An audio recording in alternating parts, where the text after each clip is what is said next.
Assalamualaikum warahmatullahi wabarakatuh. Salam sejahtera bagi kita semua. Kami dari Sosiologi 18B dengan anggota kelompok Ervin Andika, Mita Aprilia, dan Yasmin Fauzia. Di sini kami akan memaparkan sebuah buku berjudul Dialektika Pencerahan. Buku ini dari pemikiran Horkheimer dan Adorno.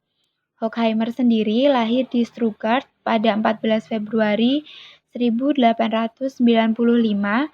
Ia adalah seorang filsuf Jerman, generasi pertama dari mazhab Frankfurt.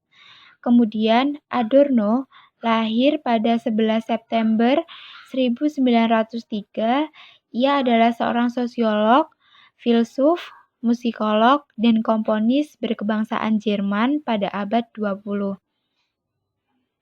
Jadi, awal perkembangan dari dialektika pencerahan ini terbagi menjadi 4, yakni pertama mazhab Frankfurt dan dengan teori kritik masyarakatnya.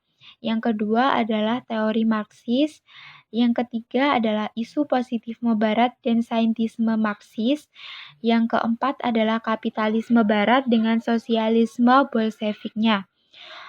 Kemudian konsep pencerahan ini yang pertama diungkapkan oleh Immanuel Kant.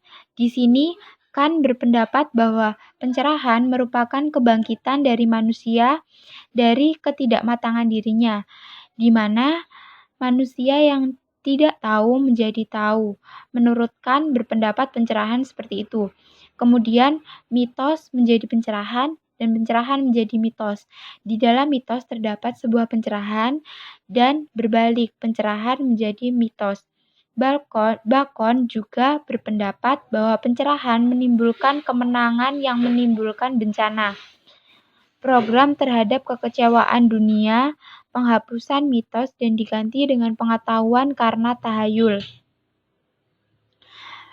Menurut Horkheimer dan Adorno sendiri, pencerahan seharusnya diberikan kepada orang-orang sehingga imam-imam menjadi imam dengan rasa kebersalahan dan terhadap negara yang sama harus disesuaikan, di mana pencerahan ini diberikan kepada negarawan agar sadar sepenuhnya bahwa segala yang mereka lakukan adalah kesalahan mereka. Yang selanjutnya adalah terkait dengan kebudayaan, industri kebudayaan, pencerahan sebagai penipuan massa. Kant juga berpendapat bahwa formalisme Kant mengharapkan adanya kontribusi dari individu yang menghubungkan beragam pengalaman panca indera dengan konsep fundamental, tetapi industri merampas individu dan fungsinya. Jadi, seniman adalah tekanan dan disertai ancaman drastis sebagai ahli estetik. Di sini kan berpendapat bahwa seniman merupakan hanya ahli estetik dengan dibebani oleh tuntutan-tuntutan di mana dia bekerja tidak untuk keestetikan, tapi untuk memenuhi kebutuhan pasar dan untuk menggait para pencinta seni tersebut. Kemudian unsur antisemitisme dan batas pencerahan. Antisemitisme merupakan nasib dari kemanusiaan.